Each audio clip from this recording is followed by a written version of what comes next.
Welcome to another inspirational short story. This one's called How Not to Be a Perfectionist. And I've combined it with a short visualization to get you into the story. I hope you enjoy it. So, if you would like to sit back and shut your eyes and allow your mind to drift off, and imagine that you are in a beautiful garden. And this garden is a palace garden, so no expense is spared. It's beautifully cared for. And just look around you. Look at all the flowers, the shrubs, the trees. Stop and examine one that just takes your fancy. And notice the colours. Notice the texture. How does it feel? Perhaps it has a perfume. And also notice how the whole place is alive with bees, and the humming of the bees can vibrate into your very heart. And added to that, there are butterflies flitting from flower to flower. Just stroll through this garden. Feel your feet on the ground. Notice what kind of path you're walking. Is it grassy? Is it gravelled, pebbled? Or maybe it's impacted mud. And notice the light. Is it a warm day? What's the sky like? Clouds, sun, blue sky? Feel the warmth on your body if it is a warm day.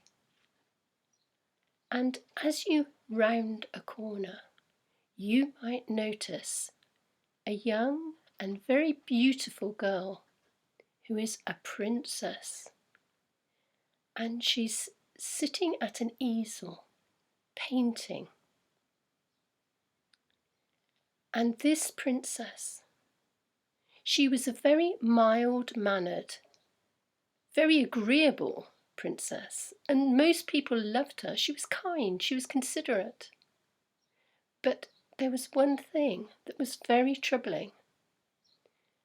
And although she loved to paint, and she painted beautiful, unworldly paintings, when she'd finished, she would be so frustrated with the painting. "That's not how I want it," she would say. And this normally mild-mannered princess would screw up the painting or stamp on it or destroy it, much to the annoyance and upset of those around her who really admired it and was so sad to see it destroyed. But she would be angry and frustrated. And so it went on. And the people around her, the courtiers, they learnt not to make any comment about a painting that she was working on, lest she fly into one of her furies. She loved to paint outside. She loved to smell the fragrance of the flowers and hear the birds and the bees. And somehow it gave her extra inspiration. So if ever it was fine, there she would be with her easel, painting. Now, one night, she had a very curious dream. It was as if she awoke in another place, another world. And as she looked around her, the colours were phenomenal.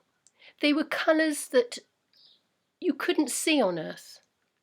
She couldn't have reproduced them with any artist's palette. And she was overawed with the colours, the textures, and everything that she saw there.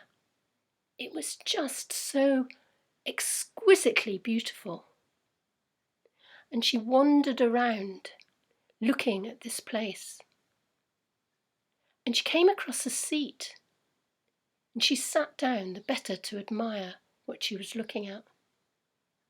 And an old man sat down beside her. They were silent for a while, and then the princess spoke and said, "I just want to paint this." And the old man nodded and said, "Now, you won't be able to paint this because of the limitations of your world. However, you have a great talent, and you can reproduce a flavour, a glimpse of this place. And that will give people so much pleasure. For many people have a hard and difficult struggle in life, and to glimpse, to have a flavour of something of beauty, lifts their spirits." Well, the princess thought about this for a while, and she was just about to formulate a question to ask the old man, and she looked round, and he was gone. And as dreams are, something else happened and something else, and then she woke up. But the memory of that place was fresh in her mind, and she couldn't wait to get her paints, to see how she could reproduce as much as possible. And so it was, she set out her easel and her paints, and she painted furiously all day without thinking about food or drink. And as the light was fading, and any artist knows that's the time you have to stop, one of the courtiers appeared and curtsied and said, "Madam, you haven't eaten or drunk all day. I've brought you a little something." And although she, like everybody else, had learnt not to comment on the painting, she couldn't help herself. Her hand clapped over her mouth, and she said, "Oh, how beautiful." And the princess picked up the painting and gave it to the lady and said, "If you can see beauty in it, you may have it. And thank you for bringing me food and drink." And the princess ate and drank, for she was hungry and she was thirsty. And that's the end of the story. If you like the story, please click the thumbs up button and maybe share it with somebody, and subscribe if you haven't already.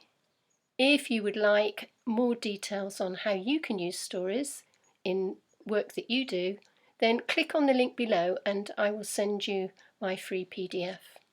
Thank you very much for listening.